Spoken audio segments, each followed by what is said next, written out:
Hey there, restaurant pros. It's Dave Scott Peters, and welcome to episode 35 of the Restaurant Prosperity Formula. I've been coaching restaurant owners since 2003, and the Restaurant Prosperity Formula is based on what the most successful restaurant owners I've worked with do on a daily basis to achieve their success. The basic premise of the formula centers around achieving prosperity, freedom from your restaurant, and the financial freedom you deserve. To achieve prosperity, you have to follow a very specific formula made up of leadership, systems, training, accountability, and taking action. Today's topic centers around the labor crisis we're suffering from in the restaurant and hospitality industry. Our guest today is Ryan James. He and his wife, Neely, own Mother's Cantina in Ocean City, Maryland, where they have 2 full-service Tex-Mex restaurant locations, a commissary kitchen, a Shopify store, and sell their tortillas on Amazon. Both Ryan and Neely are family-trained chefs. Ryan comes from a Sicilian family of immigrants and learned to cook with his grandmother, and Neely's family comes from Union City, Tennessee, where her ancestry and down-home Southern recipes date back to her family's roots in the early 1600s. The United States of America and most of the world are experiencing a major labor shortage, making restaurant owners operate in fear of how we can simply staff our restaurants. Well, the Jameses are no strangers to this because they live it every year. Ocean City, Maryland has a winter population of about 8,000 people, where in the summer they have about 400,000. You can only imagine how hard it is to staff for these wild fluctuations in business. Listen in on our conversation, where Ryan shares the ins and outs of recruiting and utilizing J1 workers to make it through the summer months and how you can use them in your restaurant today, almost year-round. I want to welcome Ryan James to the show today, but first, a word from our sponsor. This episode is being brought to you by Repeat Returns. If you're a restaurant owner of a medium to high volume independent restaurant, multi-unit or franchise operator, and you're looking for a proven and realistic solution to attract, grow, and retain customers, then you need to visit Repeat Returns. Repeat Returns is a modern marketing platform created by a restaurant owner for restaurant owners.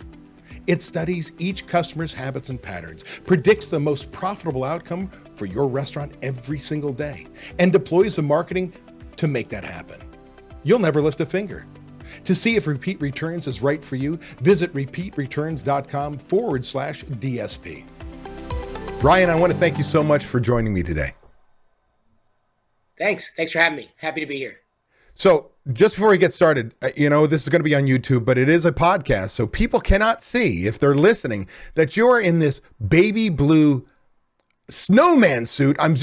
That just exemplifies how excited you are for the holidays, no? I'm super stoked for the holidays. I only get 1 month of wear out of the suit, so I have to make it count, right? Got to get that polyester wear to work, man. It's not one to be on the fry station with. No, definitely not. But, the J1s are what we're talking about today, and they're like a Christmas present to me every June. So I figured the Christmas suit was fitting. Fantastic. Well, let's talk a little bit first about your background. You and your wife, Neely, have, been in the restaurant business a long time. Tell people where you are, names of your restaurants, a little bit background. Sure. We're in Ocean City, Maryland, which is it's an overdeveloped barrier island, kind of sticking out in the middle of the Atlantic Ocean. We're in between New York and Virginia Beach. We're about 5 hours south of New York, about 3 hours north of Virginia Beach in the Outer Banks. It's a very seasonal economy down here. Our wintertime population is about 8,000 people. Our summertime is about 400,000 people. So you can imagine the uptick in business in the summer months. We have 2 locations. They're very close to each other, and because of the amount of business we get in the season, we can afford to have 2 places close to each other. And we have a commissary that we supply both kitchens from. And it's great. It's a lot of work in the summer, and it's a lot of chill time and working on reorganization and, after action reports and things like that in the winter, so we can hit the summer and make it as profitable as possible. Tell people the names of your restaurant and a little what you serve. So we're Tex-Mex, and the names of our restaurants are Mother's Cantina. We have one on 28th Street in Ocean City, Maryland, and one on 78th Street in Ocean City, Maryland. And we also have our Shopify store, and we also have our tortillas for sale on Amazon. Fantastic. A lot of business, a lot of things to do, and you're full service, correct? Yes, sir. Full service. Great. I just want to get people to get kind of a picture. What's your background? What's Neely's background when it comes to the restaurant business? Were you born into this? Has this been something you've done forever? Talk a little bit about your backgrounds.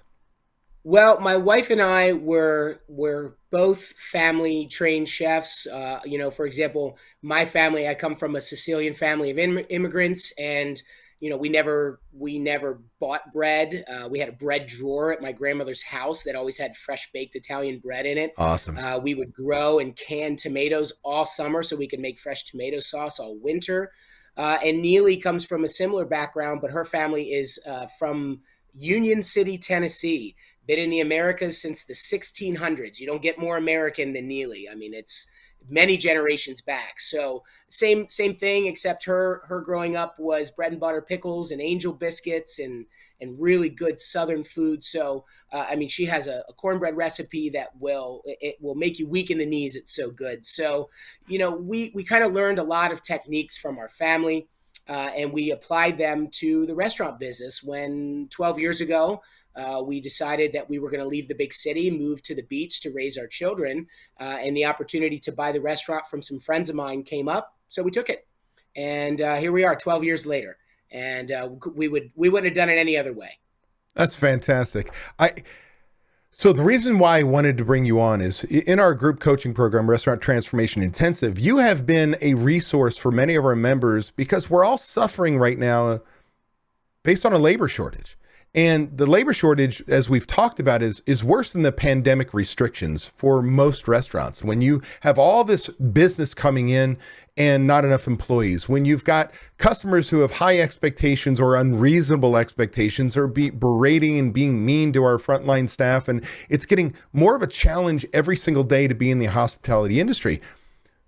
But you live this every year in the sense that this is not brand new, because when you talked about your residents going from 8,000 to 400,000 people, you experience this on a yearly basis. Would that be a reasonable thing to say?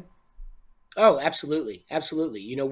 We can't even keep both locations open year round. Our bigger location on 78th Street is seasonal, and it's not because of any restrictions. It's because we just don't have enough people in town. But they're beating down the doors in the summertime, so it all evens out. It's a hurry up and then wait game, right? So with that has taught us how to scale up and scale down very quickly, and that's why it's so important that we have that J1 labor on a seasonal basis that comes in because of that. But we're used to it. Yeah, I mean, it's COVID every winter around here, whether we have government restrictions or not, because we have to figure out how to not lose money and not go bankrupt in the wintertime. And, cash flow management is really important. So talk to me a little bit about what a J1 is so people understand, and when you discovered that a J1 was a solution for a labor shortage. So what a J1 is a J1 is a visa. That is the name of a visa. It's often attributed to the person who attains that visa, but it is actually a visa issued by our State Department, and it is for a seasonal work and travel student. The requirement is that they must be in college or some form of higher education in their country, and then they are granted a 90-day, about 90 days, more or less, you'd have to talk to the companies to get more specifics, to come over here to work and experience American culture. So that's what the visa is. There's many, I'll give you some quick stats. There's about 500,000 J1 students that come to the United States every year. No kidding. 86% of them are under 30 and 53% of them are female. So we get a lot of au pairs that come over for the season. We get a lot of restaurant workers that come over for the season. And it's a great program because it fits with us and our seasonality like round peg, round hole. And we couldn't be happier for the program. It's been in Ocean City in my market way before I was ever here. The J1s have been coming for 30 years to Ocean City. So when I got into the restaurant business, everybody, all the other restaurant owners and everybody in the community was saying, oh, don't worry, you're going to have some summer help coming. Call these people at the visa companies and they will get you seasonal labor. Additionally, a lot of the J1s students, they want to work so much because they're so highly motivated, which we can get into a little later, that they often ask for second jobs. So we'll have them come around and ask for a job and say, hey, can I have a job? Are you hiring? So they just walk in, and a lot of them we've actually been lucky enough to hire on the spot. in the summertime because they can only get 40 hours a week at the breakfast place they're working. So they want to come in and work nights at my place and make tacos. So you talked about the companies. So there are companies that actually recruit, kind of set things up. What is a J1 company? What are some of the big ones that you've worked with or know about? So the big ones that we use and the big ones in the industry are InterExchange, United Work and Travel. There's also there's a couple other ones that are out there. There's an Irish J1 program that works primarily with Irish students, and they're great. They work very well because what they do is they cut the red tape, especially for the student, the J1 student. When you were in college and you were 23, 24 years old, how good were you at navigating through red tape? Not very good, right? So Right. they do all that for you. They do that for the student, and they basically they make the handshake happen between the J1 student and the employer.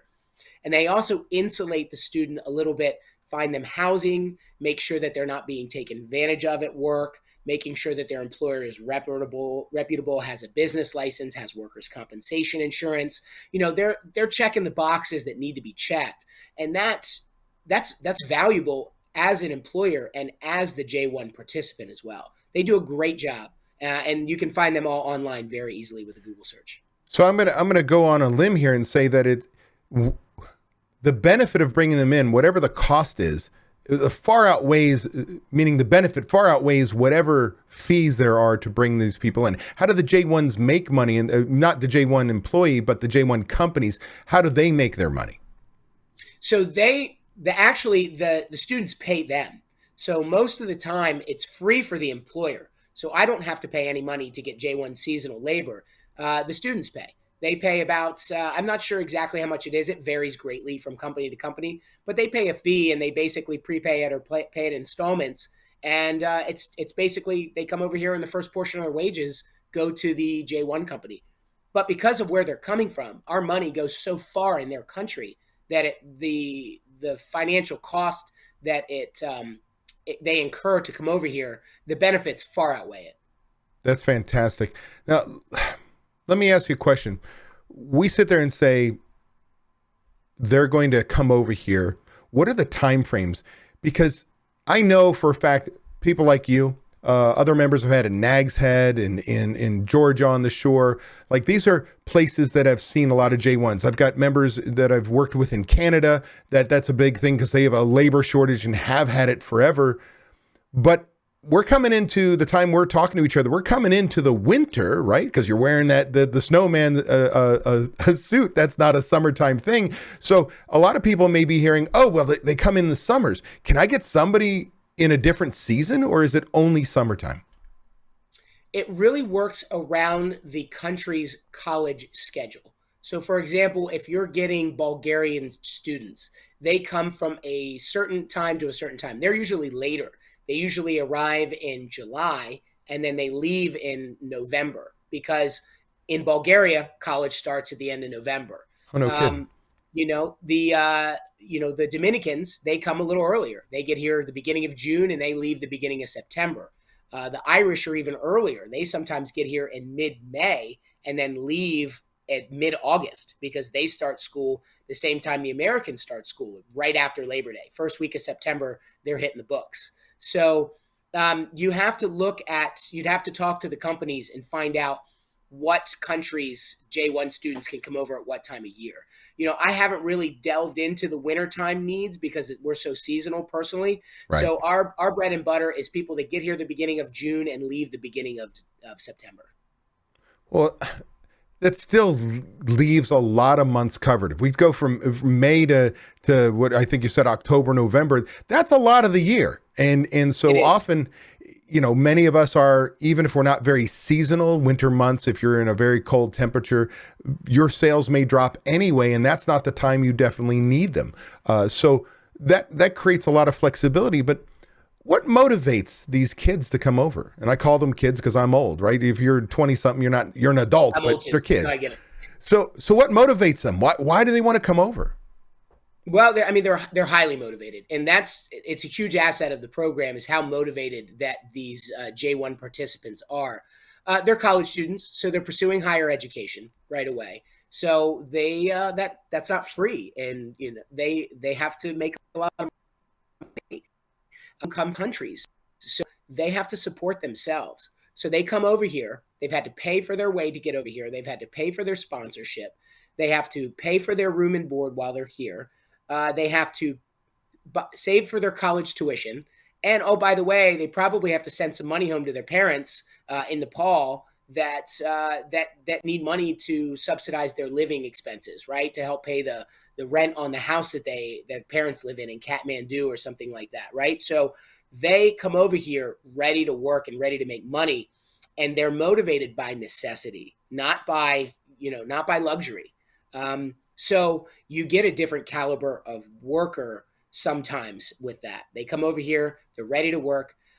It's funny because we'll say, oh, what are you studying back in Nepal, at the university? Oh, I'm a biomedical engineer. You're like, great. So today we're going to teach you how to make tacos, probably a little bit below your scope. So you should get it pretty quickly.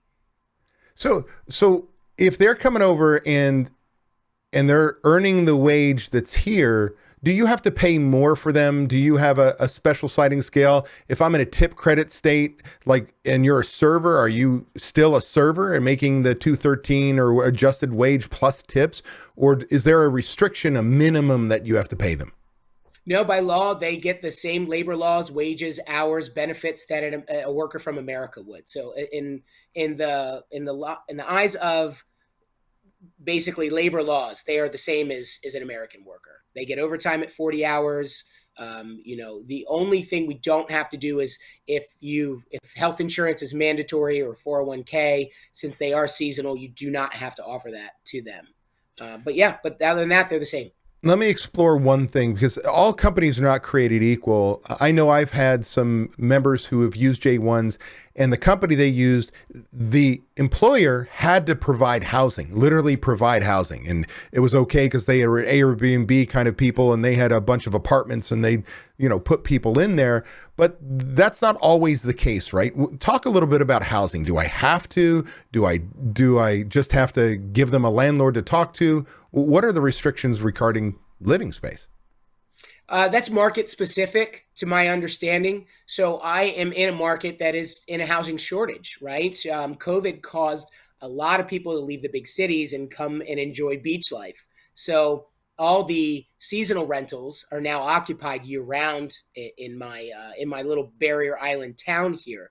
So it makes it difficult to find housing for seasonal workers. So what the companies have done is now they are saying, if you would like placement of students, you need to line up housing. I know that some of the more proactive companies like United Work and Travel have gone out and bought housing, and now they are supplying housing based on their own housing.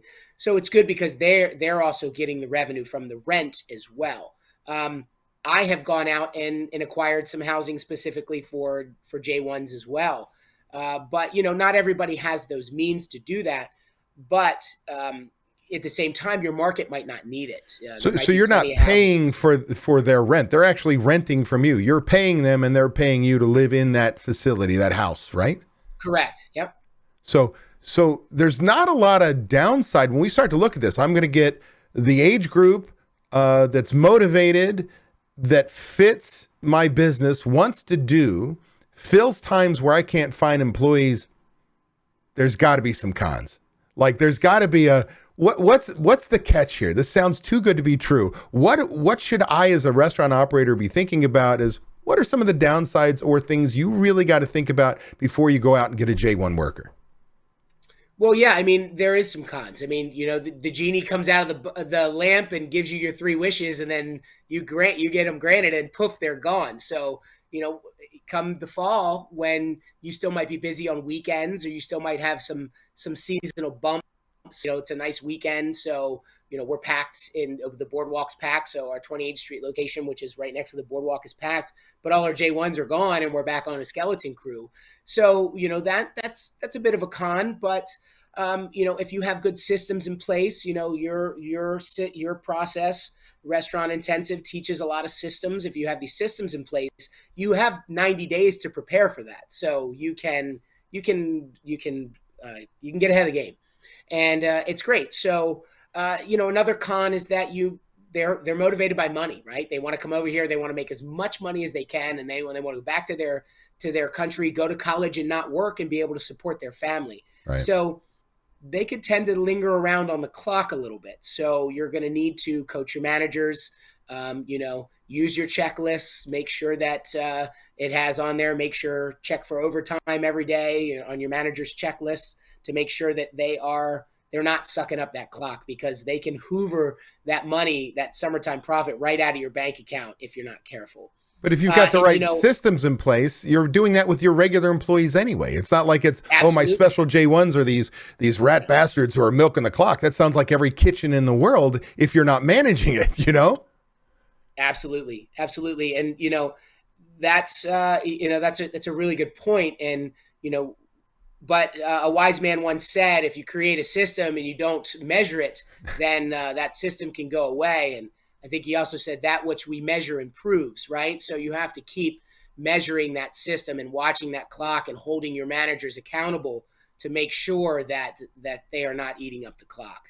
So that's one drawback. Another drawback is you're in a constant state of training, right? You're getting this brand new, shiny, really excited to work employee every spring, right? Or every beginning of summer, and they don't know anything. Again, they're probably a biomedical engineer, or they're probably pre-med.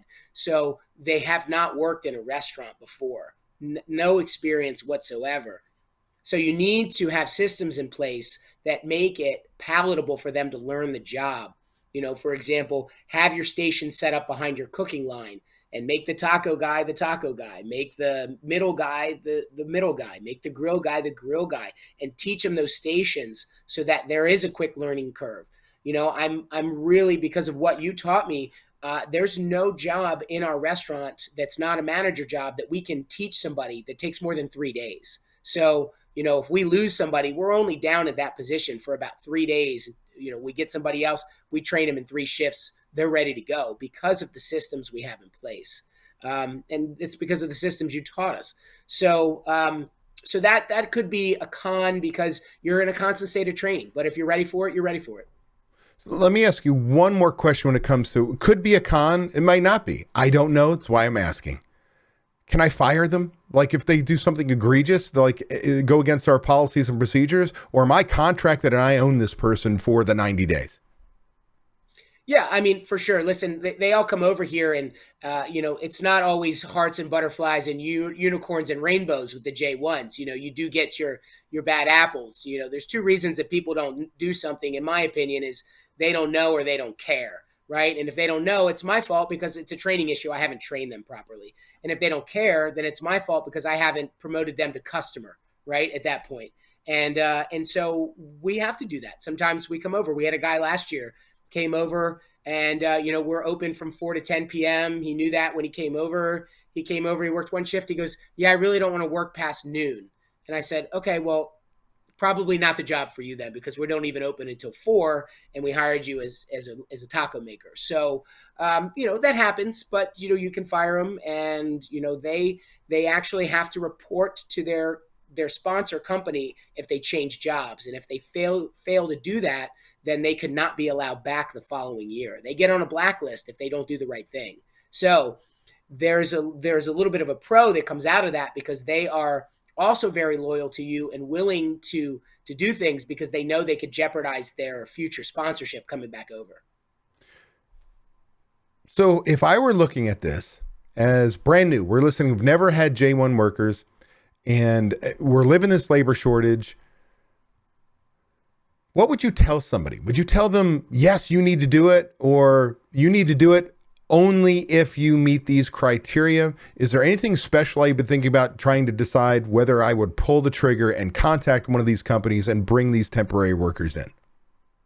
Well, you can use them for 2 reasons. Obviously, it's a no-brainer if you have a seasonal business that's busy in the summer months. You'd be crazy not to at least explore the opportunity, right? Because we have such high turnover in this industry, and we're also experiencing a labor shortage. Those J1 students can really insulate that and add depth to your labor pool. If you're not in a seasonal economy and you're experiencing a labor shortage going into the summer, then you can hire the J1 students as a temporary stopgap, right? You hire them, you know they're gone in 90 days, and then you can really focus on hiring and training good year-round people. And it's not an emergency. Now you got 90 days, right? And you can kind of play double dutch. As one person hops out, you can have another person hop in that's ready to go, right? Right. I mean, I think that that's incredibly valuable in our industry right now. Is language an issue?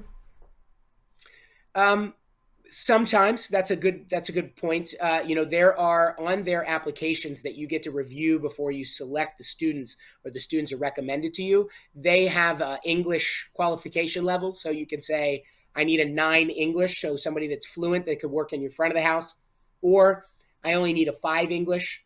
I speak fluent Spanish. We have a Tex-Mex restaurant, so most of my staff is Latino. So we can always hire the Spanish speaking students, no problem. And as long as they're not customer facing, then they can work 40 hours a week with ease. So we're at a little bit of a luxury there. But yes, you can pre-screen their levels of English before they come over to put them in a certain position. I mean, I think you can hire a Romanian dishwasher that has 4 English, and you could just point and say, wash, thank you, right? And you're Right. good to go. So, Right. because you need a dishwasher and you're willing to work over that language barrier to make it happen, right? Are there any, and it's a loaded question and we can decide not to answer it, but are there any countries that are better, like cultural, that really are suited for hospitality more than others, versus don't say who's a struggle, but is there anybody, because that's the loaded part, right? Don't hire these Mhm. people. Is there a country? Because I know I had a member in Canada loved anybody came from the Philippines. Just the work ethic was amazing. The culture was amazing. Like it just fit hospitality so well. Do you find any countries that are best to draw from? Yeah, and I think it's more of an individual and less of a country specific, where you're going to get some bad apples from any country. So, what sets other countries apart from some countries that might be less desirable is really the English, right? Right. The countries that push English are the countries that you want to gravitate to. So, for example, Ireland, right? Ireland's always at the top of the list because they speak English.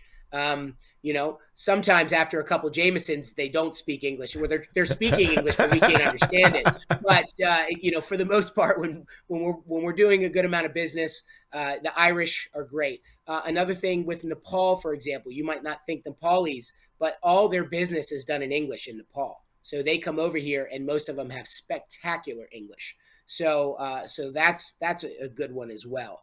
And then personally, we go for the Latino countries, the Spanish speaking, the Dominicans, the Puerto Ricans. You mentioned Filipinos. Filipinos speak English. All their business is done in English. They have some tribal languages over there, like Tingalo and Ilocano, that they speak secondary. But all their business is done in English in the Philippines. So I was a military brat, so I know that firsthand. So that would be it. Look for the English speaking countries if you are going to try and have a preference. I would recommend. That's fantastic. I appreciate you sharing, and we stayed politically correct. That we did a good job.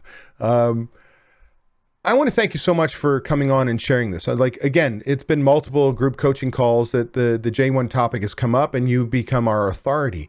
And I so appreciate, especially in the time of a labor shortage, that you'd come on and be a resource for our industry, for people who may not understand what a J1 is or even know they existed, because often we live in our bubble, our 4 walls, and that's all we know. So that's tremendous. But before I let you go, is there anything you want to share with people, whether it's about J1 or just anything about running their business or in life that you use as a mantra, anything you want to share? Yeah, I mean, first of all, I want to give some people the common question people are going to have after listening to this is, how do I get started, right? Where do I go? So a couple companies that you can Google are United Work and Travel, InterExchange, USA Summer Jobs, Worldwide Cultural Exchange. Okay, they specialize in different areas in the country. They specialize in different industries.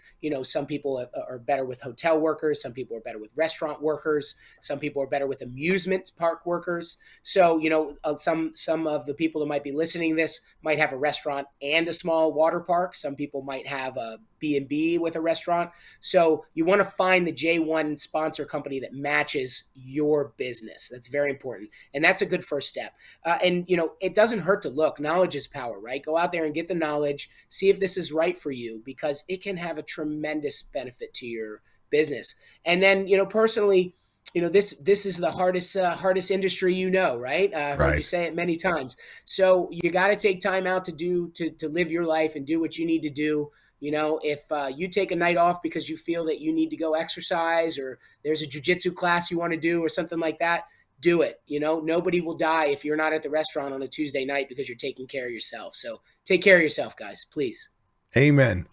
Ryan, I want to thank you so much for being on the call today. And I look forward to seeing you in just a couple hours on our next group coaching call. Thanks, my friend. Should I keep the suit on? I think so. All right, will do. All right, see you soon. Thanks, brother. Hey, that was an awesome episode. I want to thank you for taking the time to take action on building a better, more prosperous restaurant. Before you go, I want to give you these 3 thoughts. 1, by combining leadership and taking action with systems, and training being checked by accountability, you are on your way to creating prosperity for you and your restaurant. 2, I have something I need from you. Please leave a review on Apple Podcasts, Spotify, or wherever you happen to listen to podcasts. By leaving us a review, other restaurant pros seeking out this information are able to find it. I read the reviews, and hearing how this information has benefited you does wonders for me. And 3, if you find any of the discussions helpful, share them. The more restaurant pros who have access to them, the better we become as an industry. For more restaurant resources or to get in contact with me, connect with me at davidscottpeters.com. Be passionate about what you're doing, be persistent, but more importantly, become better and help everyone around you become better, and your restaurant is going to kick some ass. If you're tired of not being able to leave your restaurant because no one else knows how to run it, I want to make sure you know it doesn't have to be that way. You can leave your restaurant. It is possible to build a team of people who know how you want the restaurant to run. With these trained and responsible people in place, you can give yourself time away. What would you do if you had time away from your restaurant? Would you sleep better? Would your relationships improve? Would you feel more relaxed? These are all things you deserve to experience as a business owner. It's why we own our own businesses. If you would like to learn how to own a restaurant that doesn't depend on you to be successful, click the link in the description to watch a free training course that teaches you exactly what you have to do. Also, be sure to subscribe to get my weekly tips and watch these 2 videos to get more information and guidance for running a successful restaurant.